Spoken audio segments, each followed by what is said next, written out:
నమస్తే, తెలుగు రాజ్యంకి స్వాగతం. నేను మీ సంధ్య. ఏపీ ఎమ్మెల్సీలకు సంబంధించి ఎక్స్క్లూజివ్గా తెలుగు రాజ్యం న్యూస్ ఛానల్ ద్వారా ఒక ఎమ్మెల్సీ సీట్ కన్ఫర్మ్ అయిపోయింది. అది రాయలసీమలో. మొన్న ఆశావహుల లిస్ట్ చెప్పాము. ఈసారి కన్ఫర్మ్ న్యూస్ మీ అందరికీ తెలియజేయబోతున్నాం. చరిత్రకారులు, సినీ రాజకీయ విశ్లేషకులు చిల్లగడ్డ శ్రీకాంత్ గారు మనతో ఉన్నారు. ఎవరికి ఇచ్చారు, ఏ కారణాల చేత ఇచ్చారు, వారికి ఇవ్వడానికి కారణం ఏంటి తెలుసుకునే ప్రయత్నం చేద్దాం. శ్రీకాంత్ గారు నమస్తే అండి. నమస్కారం సంధ్య గారు. ఇప్పటికే మొన్న ఏపీ ఎమ్మెల్సీ సంబంధించి మంచి రెస్పాన్స్ మనకు రావడం జరిగింది. మనం చెప్పిన ప్రతి క్యాండిడేట్కి సంబంధించి వాళ్ళకున్న ఉద్దేశాలను మెసేజ్ రూపంలో మనకు పంపించారు.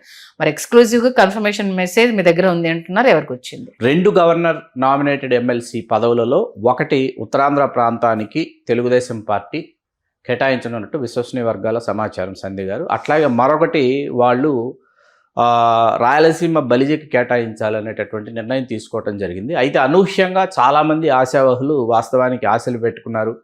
అధిష్టానం చుట్టూ, అధినేత చుట్టూ, అధినాయకత్వం చుట్టూ ఒక విధంగా ప్రదక్షిణలు అనడం కంటే పొర్లుదండాలు అనొచ్చు. ఆ తర్వాత యువ నాయకులు లోకేష్ గారితో కూడా వాళ్ళు తమదైనటువంటి శైలిలో సంప్రదింపులు జరిపారు. ఆయన దర్శనం చేసుకున్నారు.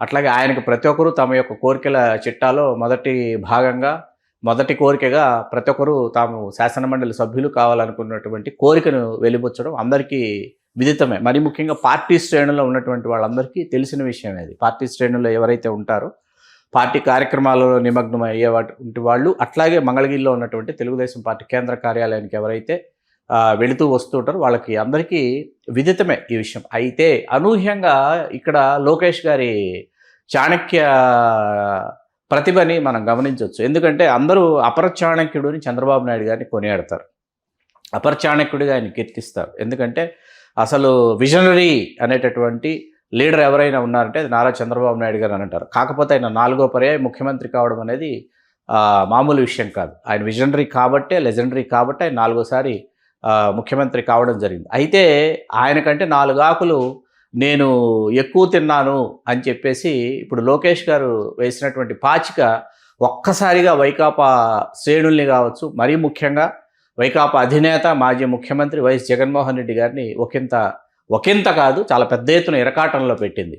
ఎందుకునంటే ఉమ్మడి కడప జిల్లాకు చెందినటువంటి సుగవాసి ప్రసాద్ బాబుని శాసనమండలి సభ్యుడిగా వారిని ఎంపిక చేసి శాసనమండలికి గవర్నర్ నామినేటెడ్ పంపించాలనేటటువంటి నిర్ణయం లోకేష్ గారు తీసుకున్నారనేది విశ్వసనీయ వర్గాల సమాచారం. ఇక్కడ ఎవరు సుగవాసి ప్రసాద్ బాబు గారి పేరుని ఎవరు ఊహించాలి. అసలు వారి ఊహలలోకైనా ఆ పేరు రాలేదు, అసలు రేస్లో కూడా లేరు. అయితే వైకాపా మీకు మొన్నటికి మొన్న చేసినటువంటి ఒక అద్భుతమైన పాచిక తెలుగుదేశాన్ని ఇరకాటంలో పెట్టింది. అదేమిటంటే సుగవాసి ప్రసాద్ బాబు గారి సోదరుడైన సుగవాసి బాలసుబ్రహ్మణ్యం గారు, వారు రాజంపేట నియోజకవర్గం నుంచి పోటీ చేసి తెలుగుదేశం పార్టీ అభ్యర్థిగా స్వల్ప ఓట్ల తేడాతో, కేవలం 7,000 లోపు ఓట్ల తేడాతో మొన్న ఇంత ప్రభంజనంలో ఓడిపోవడం అనేది ఒకంత బాధాకరమైనటువంటి విషయమే. కిరణ్ కుమార్ రెడ్డి గారు అందించాల్సినటువంటి చేయూత అందించలేదు సరైన సమయంలో, సకాలంలో. ఆయన భాజపా అభ్యర్థిగా పోటీ చేస్తూ తెదేపా అభ్యర్థి అయిన సుగవాసి బాలసుబ్రహ్మణ్యం గారికి. కాబట్టి బాలసుబ్రహ్మణ్యం గారు ఎంత హోరాహోరీ పోరాడినా కూడా వైకాపా అభ్యర్థి అక్కడ విజయం సాధించారని చెప్పేసి జిల్లా వాసులు చెప్తున్నటువంటి మాట. అయితే ఆ తర్వాత తదనంతరం జరిగినటువంటి పరిణామ క్రమంలో సుగవాసి బాలసుబ్రహ్మణ్యం గారు తనకు పార్టీలో ప్రాధాన్యతనిస్తారని, ఏదో ఒక నామినేటెడ్ పదవిని కట్టబెడతారని, కంటి తుడుపు చర్యగా తనని భుజం తట్టి ప్రోత్సహిస్తారని ఆయన ఎదురు చూసి పార్టీ కార్యకలాపాల్లో కావచ్చు, లేకపోతే అక్కడ జరిగేటటువంటి ఏ కార్యక్రమంలోనైనా కూడా వారికి దక్కినటువంటి ప్రాధాన్యత చాలా తక్కువ అన్నది ఆయన అభిమానులు చెప్పేటటువంటి విషయం. వాస్తవానికి సుగవాసి బాలసుబ్రహ్మణ్యం గారు, సుగవాసి ప్రసాద్ బాబు గారు సాదాసీదా నేతలేం కాదు.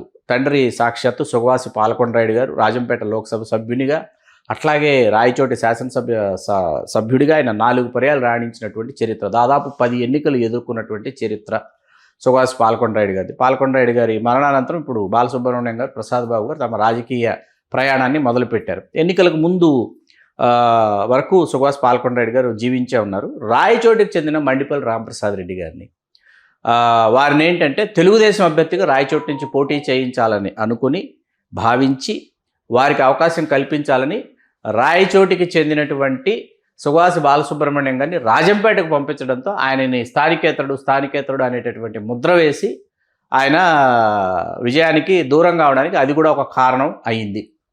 అయితే ఇప్పుడు రాయచోటి నుంచి గెలుపొందినటువంటి మణిపల్లి రామప్రసాద్ రెడ్డి గారు రాష్ట్ర మంత్రి అయ్యారు. రాష్ట్ర మంత్రిగా ఆయన పొందాల్సినటువంటి గౌరవాలు పొందుతున్నారు. ఇక్కడ ఎవరికైనా సుగవాసి బాలసుబ్రహ్మణ్యం గారు రాయచోట్లో పోటీ చేసి ఉన్నట్లయితే ఖచ్చితంగా ఘన విజయం సాధించేవారు.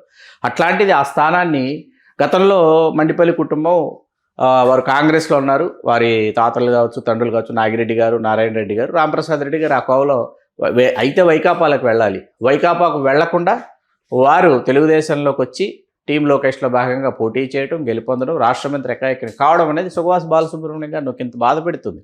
ఆయనకి ఇవ్వాల్సినటువంటి గౌరవం ఇవ్వకపోతే. అందుకని తెలుగుదేశం మీద అలిగి, తెలుగుదేశం మీద వ్యతిరేకతతో ఎవరూ ఊహించినటువంటి నిర్ణయం బాలసుబ్రహ్మణ్యం గారు తీసుకుని వారిని మిథున్ రెడ్డి గారు తోడుకొని వెళ్ళి సాక్షాత్తు వైఎస్ జగన్మోహన్ రెడ్డి గారి సమక్షంలో వైకాపా కొండవా కప్పి వైకాపాలోకి చేర్చుకున్న తర్వాత చాలామంది సామాజిక రాజకీయ విశ్లేషకులు పివి మిథున్ రెడ్డి గారికి వేసిన సూటి ప్రశ్న ఏంటంటే 2029 ఎన్నికల్లో సుగవాసి బాలసుబ్రహ్మణ్యం గారికి రాజంపేట లోక్సభ నుంచి పోటీ చేసే అవకాశం ఇస్తావా మిథున్ రెడ్డి అని చెప్పి చాలామంది సామాజిక రాజకీయ విశ్లేషకులు ప్రశ్నించారు. ఆయన ప్రశ్నిస్తే ఆయన వైపు నుంచి ఏ సమాధానం ఆయన చేయలేదు. ఎందుకంటే ఆయన హ్యాట్రిక్ వీరుడు కాబట్టి రాజంపేట లోక్సభ నుంచి వెనువెంటనే నష్ట నివారణ చర్యలు చేపట్టినటువంటి తెలుగుదేశం పార్టీ వారి సోదరుడైన బాలసుబ్రహ్మణ్యం గారి సోదరుడైన ప్రసాద్ బాబు గారిని వారు సాధారణంగా పార్టీలో సమున్నతమైనటువంటి స్థానం వారు కల్పించాలని చెప్పి వారు ఆయన స్థానాన్ని పెంచి ఇప్పుడు శాసన మండలికి కూడా పంపించేటటువంటి పరిస్థితి ఈవేళ నెలకొంది. అంటే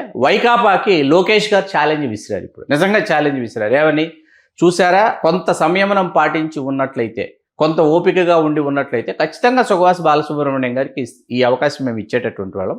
బాలసుబ్రహ్మణ్యం గారు వైకాపాలకు వచ్చేసారు కాబట్టి సుగవాసి పాలకొండరాయుడు గారు తొలి రోజు నుంచి తెలుగుదేశం పార్టీలోనే ఆయన మాతో కలిసి ప్రయాణం చేశారు. వారి కుమారుడైన సుగవాసి ప్రసాద్ బాబు గారిని మేము శాసన మండలికి పంపిస్తున్నాం. సుగవాసి ప్రసాద్ బాబు గారికి మేము ఇంతటి సమున్నతమైనటువంటి స్థానాన్ని కలిగిస్తున్నప్పుడు భవిష్యత్తులోనైనా సమీప భవిష్యత్తులోనైనా సుగవాసి బాలసుబ్రహ్మణ్యం గారికి మీరు ఏ స్థానాన్ని కట్టబెడతారని లోకేష్ ఒక విధంగా జగన్మోహన్ రెడ్డి గారికి ఛాలెంజ్ విసిరారు. ఉమ్మడి కడప జిల్లా రాజకీయాలు ఎంత విచిత్రంగా ఉంటాయంటే ఇక్కడ రెడ్లు, బలిజలు, ముస్లిం మైనార్టీలు ఈ 3 సామాజిక వర్గాలు ప్రధాన స్రవంతిలో కనిపిస్తాయి. మీరు ఏ నియోజకవర్గానికి వెళ్ళినా కూడా మనకి పులివెందులలో కూడా ఒక మండలంలో బలిజలు మనకు చాలా చెప్పుకోదగ్గ సంఖ్యలో కనిపిస్తారు. ఏ నియోజకవర్గానికి వెళ్ళినా మీకు ఈ 3 ప్రధాన స్రవంతిలో మనకు నిర్ణయాత్మక శక్తిగా ఈ 3 సామాజిక వర్గాలు కనిపిస్తాయి. రైల్వే కోడూరు వెళ్ళండి, అది ఎస్సీ రిజర్వ్డ్ నియోజకవర్గం అయినప్పటికీ బలిజలు కీలకం. బద్వేలు వెళ్ళండి, అది ఇవాళ ఎస్సీ రిజర్వ్డ్ అయినప్పటికీ అక్కడ కూడా రెడ్లు, బలిజలు కీలకం. ఇట్లాంటి ఒక విచిత్రమైనటువంటి ఒక ప్రొద్దుటూరు ఒక్కటే రెడ్లు, పద్మశాలీలు, వైశ్యులు మనకు సరిసమాన సంఖ్యలో కనిపిస్తారు ప్రొద్దుటూరు నియోజకవర్గంలో. ఒకసారి ఉమ్మడి కడప జిల్లా గురించి ఈ శాసన మండలి సభ్యులు ఇప్పటిదాకా ఈ సామాజిక వర్గం నుంచి, బలి సామాజిక వర్గం నుంచి ఎవరెవరు అయ్యారు అని మనం ఒకసారి పరిశీలించి చూస్తే ఉపాధ్యాయుల నియోజకవర్గం నుంచి పసుపులేటి భుజంగరావు గారు, ఆ తర్వాత బత్యాల చెంగల్రాయలు గారు, డాక్టర్ వైఎస్ రాజశేఖర రెడ్డి గారు ముఖ్యమంత్రిగా ఉన్నప్పుడు 2 పర్యాయాలు బత్యాల చెంగల్రాయలు గారు శాసన మండలి సభ్యులు చేశారు. ఆ తర్వాత మనకి శ్రీరామచంద్ర గారు ఏ పార్టీలో ఉన్నా కూడా వారు ఏంటంటే 2 పర్యాయాలు రాజ్యసభ చేసి అంత క్రితం కడప శాసనసభ్యుడిగా చేసి 1985లో రాష్ట్ర మంత్రి కూడా అయి 2 పర్యాయాలు రాజ్యసభ చేసి 2వ పర్యాయం రాజ్యసభ సభ్యుడిగా కొనసాగుతున్న సమయంలో ఆ పదవికి ఆయన రాజీనామా చేసి ప్రజారాజ్యంలో చేరడం, బందర్ లోక్సభ నుంచి పోటీ చేసి ఓడిపోవడం, ఆ తర్వాత ప్రజారాజ్యం పార్టీ కాంగ్రెస్లో విలీనమైనప్పుడు శాసనమండలి సభ్యుడు కావడం, మరొకమారు రాష్ట్ర మంత్రి కావడం, ఆ తర్వాత వైకాపాలో శాసనమండలి సభ్యుడు కావడం, తిరిగి వైకాపా నుంచి వెలుపలికి వచ్చి తెలుగుదేశంలో చేరి మొన్న మళ్ళీ తెలుగుదేశంలో శాసనమండలి సభ్యుడు కావడం, ఇట్లా ఇన్ని విచిత్రమైనటువంటి సమీకరణాలు అక్కడ మనకు కనిపిస్తాయి. బద్వేలు జనరల్గా ఉన్నప్పుడు అక్కడ పోటీ చేసినటువంటి బండారు రత్న సభాపతి గారు, ఆ బద్వేలు నుంచి ఆయన తర్వాత రాజంపేట తన కేంద్రంగా మార్చుకున్నారు. బండారు రత్న సభాపతి గారు దిగ్గజ నాయకుడు బలిజ సామాజిక వర్గం నుంచి ఉమ్మడి కడప జిల్లాలో. వారి తర్వాత మనకు అక్కడ అన్నయ్య గారి సాయి ప్రతాప్ గారు, రాజశేఖర రెడ్డి గారు, అన్నయ్య గారి సాయి ప్రతాప్ గారు, వీరిరువురు గుల్బర్గా మెడికల్ విశ్వవిద్యాలయంలో సాయి ప్రతాప్ గారు సీనియరు, రాజశేఖర రెడ్డి గారు తర్వాత బ్యాచ్, రాజశేఖర రెడ్డి గారు తర్వాత బ్యాచ్ కేవీపీ రామచంద్రరావు గారు. అట్లా సాయి ప్రతాప్ గారు వారు పలు పర్యాయాలు రాజంపేట లోక్సభ నుంచి 10 ఎన్నికల్లో పోటీ చేసి 6 పర్యాయాలు గెలిచి 1 పర్యాయం కేంద్ర మంత్రి అయినటువంటి చరిత్ర సాయి ప్రతాప్ గారిది. వాళ్ళ తాతగారు అన్నయ్య గారి కృష్ణప్ప గారు పైనీర్ ఆఫ్ మైనింగ్ ఫీల్డ్ అంటారు ఆయన్ని, అన్నయ్య గారి కృష్ణప్ప గారిని. ఇట్లా ఇంతమంది ప్రభావితం చేసినటువంటి నేతలు. ఇప్పుడు రాజంపేట, రాయచోటి ఈ నియోజకవర్గాలకు వెళితే, రాజంపేటకు వెళితే అక్కడ బలిజ, రెడ్డి, రెడ్డి బలిజ అనేటటువంటి మీకు సమీకరణలలో శాసనసభ్యులు మారుతూ వస్తూ ఉంటారనమాట. ఆ తర్వాత రాయచోటికి వెళితే బలిజ, రెడ్డి, ముస్లిం అనేటటువంటిది ఒక సమీకరణ. ఇవాళ మైదుకూరుకు వెళితే బలిజలు దశాబ్దాల తరబడి వాళ్ళు కళ సాకారం చేసుకోవాలనుకుంటున్న యాదవులు, బలిజలు, యాదవులు, రెడ్లు, ముస్లింలు ఉన్నప్పటికీ మైదుకూరు మొన్న మనకు 2024 ఎన్నికలకి పుట్టా సుధాకర్ యాదవ్ గారు ప్రవేశించడంతో నాన్ రెడ్డి నియోజకవర్గంగా మైదుకూరు అవతరించింది. కడప దశాబ్దాల తరబడి ఏంటంటే మీకు 1989లో కందుల శివానంద రెడ్డి గారు గెలిచిన తర్వాత దశాబ్దాల అనంతరం అంటే వరుసగా ముస్లిం మైనార్టీలు గెలుస్తూ వచ్చిన తర్వాత మొన్న 24 ఎన్నికల్లో ముస్లిమేతర నియోజకవర్గంగా రెడ్డి సామాజిక వర్గం నుంచి రెడ్డప్ప గారి మాధవి గారు వచ్చి ఆవిడ గెలిచినటువంటి చరిత్ర అక్కడ కనిపిస్తుంది. అట్లా మొన్న మనకి చాలా విచిత్రమైనటువంటి సమీకరణలు సామాజిక కోణంలో కూడా ఒకరికొకరు ఏంటంటే ఎందుకు వీళ్ళకి అవకాశం ఇవ్వాలి, ఎందుకు మేము మా ఆధిపత్యాన్ని మేము కొనసాగించాలి, లేదా మా ఆధిపత్యాన్ని మేము నిలబెట్టుకోవాలనేటటువంటి ఒక రాజకీయ చైతన్యం ఇక్కడ కనిపిస్తుంది. రాజంపేట నుంచి డాక్టర్ పసుపులేటి బ్రహ్మయ్య గారు 2 పర్యాలు శాసనసభ్యుడై 1 పర్యాయం రాష్ట్ర మంత్రి అయ్యారు. గునిపాటి రామయ్య గారు లోక్సభ సభ్యుడిగా రాజంపేట నుంచి వారు రాణించారు. ఇలా విచిత్రమైనటువంటి సమీకరణాలు మనకి ఉమ్మడి కడప జిల్లాలో కనిపిస్తాయి. ఇవాళ కడప జిల్లాలో మీరు ప్రశ్నించండి. అంటే చెప్పిన లిస్ట్ అంతా బాగుంది, ఎక్కడెక్కడ ఏ సమీకరణాలు అప్లికబుల్ అయ్యా అంతా బాగుంది. కాకపోతే రాయలసీమ నుంచి మనం చెప్పిన లిస్టులో పార్టీ కోసమే పనిచేసి పార్టీ కోసమే ఉన్న వాళ్ళు ఇప్పటికీ పార్టీ పిలుపు కోసం వెయిట్ చేస్తున్న వాళ్ళు చాలా మంది ఉన్నారు. మరి వాళ్ళందరినీ కాదని ఇప్పుడు పసుపులేటి గారికి ఇస్తే మరి వాళ్ళ పరిస్థితి ఏంటి? సుభాష్ ప్రసాద్ బాబుకి ఇస్తే వాళ్ళ పరిస్థితి ఏంటి? ఉమ్మడి కర్నూలు జిల్లా నుంచి గోగిశెట్టి నరసింహారావు గారి పేరు ప్రముఖంగా వినిపించింది. అసలు ఆల్మోస్ట్ ఆల్ కన్ఫర్మ్ న్యూస్ అనేది కూడా ఆయన వర్గాల్లో న్యూస్ సర్క్యులేట్ కూడా అయింది. ఎందుకంటే వారు మొన్నే మనకి 2024 ఎన్నికలు నంద్యాల లోక్సభ నుంచి పోటీ చేసేటటువంటి అభ్యర్థిగా దాదాపుగా వారి పేరు ఖరారైంది అన్నటువంటి నిమిషంలో వారు కాదు అని చెప్పి బైరెడ్డి శబరి గారు రావటం. అట్లాగే నంద్యాల శాసనసభ వారు కోరలేదు. నంద్యాల మొదటి నుంచి చంద్రబాబు నాయుడు గారు ఎన్ఎండి ఫరూక్ గారికి చివరి అవకాశంగా వారికి అవకాశం ఇస్తున్నారని తెలిసింది. ఆళ్లగడ్డ నియోజకవర్గానికి చెందినటువంటి గోగిశెట్టి నరసింహారావు గారు నంద్యాల లోక్సభ నుంచి పోటీ చేయడమే వాస్తవానికి సరైనటువంటి సమీకరణ. అది మొన్న కుదరలేదు పోటీ చేయడానికి. అంటే ఇప్పుడు ఆయనకి ఎమ్మెల్సీ ఇవ్వట్లేదు కాబట్టి నెక్స్ట్ ఎమ్మెల్యే అభ్యర్థి అది ఏ నియోజకవర్గం నుంచి, నంద్యాల నుంచి అవుతారా, ఆళ్లగడ్డ నుంచి అవుతారా, లేదా నంద్యాల లోక్సభ నుంచే పోటీ చేస్తారా కూటమి అభ్యర్థిగా, లేదా తెలుగుదేశం పార్టీ అభ్యర్థిగా అన్నది మనం చూడాలి రాబోయే ఎన్నికల్లో. ప్రస్తుతానికైతే ఉమ్మడి కర్నూలు జిల్లా నుంచి మొదట వినిపించిన పేరు గోగిశెట్టి నరసింహారావు, బలి సామాజిక వర్గం. ఆ తర్వాత మనకు ఉమ్మడి అనంతపురం జిల్లాకు వస్తే జేఎల్ మురళీధర్ రాయలు గారి పేరు ప్రముఖంగా వినిపించింది. శాసన మండలికి ఖచ్చితంగా వారిని నామినేట్ చేస్తారు అనేటటువంటి పేరు వారి పేరే వినిపించింది. వినిపించడానికి గల కారణం ఏంటంటే 2014 ఎన్నికల నుంచి కూడా పోటీ చేసేటటువంటి అవకాశం కోసం జేఎల్ మురళీధర్ రాయలు గారు ఎదురు చూస్తున్నారు. అంత క్రితం మహాలక్ష్మి శ్రీనివాసులు గారికి పోటీ చేసే అవకాశం 2009, 2012 ఉప ఎన్నికలో తెలుగుదేశం పార్టీ కల్పించింది. అయితే 2009లో కాంగ్రెస్ పార్టీ ప్రభంజనం, 2012లో వైకాపా ప్రభంజనంలో ఉప ఎన్నికలో వారు ఓడిపోవడంతో మీకు 2014 ఎన్నికలు గెలిచే సమయంలో మహాలక్ష్మి శ్రీనివాసులు గారిని పక్కన పెట్టి వైకుంఠం ప్రభాకర్ చౌదరి గారికి అవకాశం ఇస్తే అలిగి మహాలక్ష్మి శ్రీనివాసులు గారు వెలుపలికి వచ్చి వారు వైకాపాలో చేరిన తర్వాత వారు ఆగ్రోస్ చైర్మన్గా వారు చెప్పుకోదగ్గ పదవిని వారు నిర్వహించడం జరిగిన. రేపు ఖచ్చితంగా వారు పోటీ చేస్తారు 2029 ఎన్నికల్లో, వైకాపా అభ్యర్థి వారే కావచ్చు అనేటటువంటి విషయం మనకు తెలుస్తుంది. ఉమ్మడి చిత్తూరు జిల్లాకు వెళ్ళేటప్పటికి మనకేంటంటే మాజీ శాసనసభ్యులు, చిత్తూరు మాజీ శాసనసభ్యులు ఏఎస్ మనోహర్ గారి పేరు వినిపించింది. ఇప్పుడు వీరిని ఎవరిని కాదని ఉమ్మడి కడప జిల్లా నుంచి సుభాష్ ప్రసాద్ బాబు గారి పేరు ప్రముఖంగా వినిపించడమే కాకుండా జగన్మోహన్ రెడ్డి గారికి లోకేష్ గారు విసురుతున్న సవాల్ అని అనుకోవచ్చు. ఎందుకంటే కనీవిని ఎరుగని విధంగా ఇవాళ నారా లోకేష్ గారు చేస్తున్నటువంటి అభివృద్ధి ఏదైతే ఉందో, మంగళగిరి నియోజకవర్గ అభివృద్ధి కావచ్చు, మంగళగిరి రైల్వే స్టేషన్కి సంబంధించినటువంటి అభివృద్ధి కావచ్చు, సాక్షాత్తు ఉరవకొండ వైకాపా ఇన్ఛార్జ్ వి విశ్వేశ్వరరెడ్డి గారు ఎవరైతే ఉన్నారో వారు ఉమ్మడి రాయలసీమ జిల్లాలకు సంబంధించి, ఉమ్మడి అనంతపురం జిల్లాలకు సంబంధించినటువంటి వైకాపా సమావేశాల్లో తెలుగుదేశం వాళ్ళు చేస్తున్నటువంటి అభివృద్ధి ముందు మనం చేసింది ఏ అభివృద్ధి చేసాం, ఏ పార్టీ అభివృద్ధి చేసామని మనల్ని మనం ప్రశ్నించుకోవాలని విశ్వేశ్వరరెడ్డి గారు ఆ సమావేశంలో నిన్ననే అన్నారు.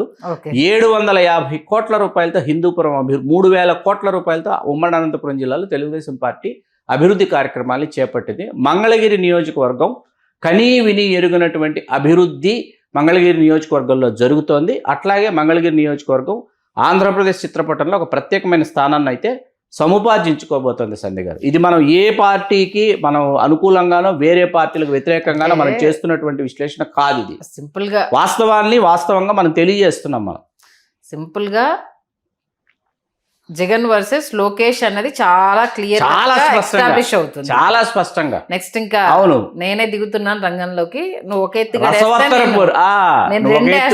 నిన్నెత్తులు వేస్తాను కదా, అదే కుటుంబంలో నేను ఇక్కడ ఎమ్మెల్సీ ఇస్తున్నాను కాబట్టి ఇప్పుడు కార్యవర్గంలో 2 చీలికలు, ఇప్పుడు అన్న వైపు కొందరు, తమ్ముడు వైపు కొందరు. ఇప్పుడు ఈ రసవత్తర పోరులో ఏంటంటే, మీకు ఇప్పుడు జగన్మోహన్ రెడ్డి గారు పర్యటనకు వెళ్ళారు. అవును, విశాఖ పర్యటన. ఇప్పుడు అక్కడ భోగాపురం ఎయిర్పోర్టు ప్రారంభించబడుతున్నటువంటి శుభ సందర్భం ఈయన అక్కడకు వెళ్ళి, అక్కడ ఆ సమయంలో మేము ఈ ఆలోచన మాదే, ఇది మేమే అంకురింపజేసినటువంటి ఆలోచన, మా వల్లే ఇది ఇప్పుడు సాధ్యమైంది, ఇక్కడ సాకారమైంది అని చెప్పుకోవాలన్నది జగన్మోహన్ రెడ్డి గారి తపన, తాపత్రయం. ఖచ్చితంగా దానిని స్వాగతిస్తారు ఎవరైనా. అయితే వారు ఆ తపనని, తాపత్రయాన్ని వెలిపుచ్చే లోపు లోకేష్ గారు మరొక ఎత్తు వేస్తారు. ఆ ఎత్తులో భాగంగానే సుగవాసి బాలసుబ్రహ్మణ్యం వర్సెస్ సుగవాసి ప్రసాద్ బాబు. ఇప్పుడు సూపర్. మొత్తానికి ముందు నుంచి అనుకున్నట్టు 2029 రాజకీయం రసవత్తరంగా ఉండబోతుందని చాలా స్పష్టంగా తెలుస్తుంది. చూద్దాం మరి ఎమ్మెల్సీకి సంబంధించి ఇంకా రేస్లో ఉన్న వాళ్లకు ఎవరి వైపు ఏ సమీకరణాల రూపంలో అదృష్టం వరించబోతుందని మంచి విశ్లేషణ ఇచ్చారు. ధన్యవాదాలు. ధన్యవాదాలు సండి గారు. హలో, తెలుగు రాజ్యం ఛానల్ చూస్తున్నారా? సామాజిక, రాజకీయ, జీవన చిత్రణే తెలుగు రాజ్యం. అతిశయోక్తులు, అసత్యాలు ఉండవు. రాజకీయ కోణం కాదు, ప్రజా కోణమే కొలబద్ద. తెలుగు రాజ్యం వీక్షణ మీ ఉత్తమ అభిరుచికి నిదర్శనం.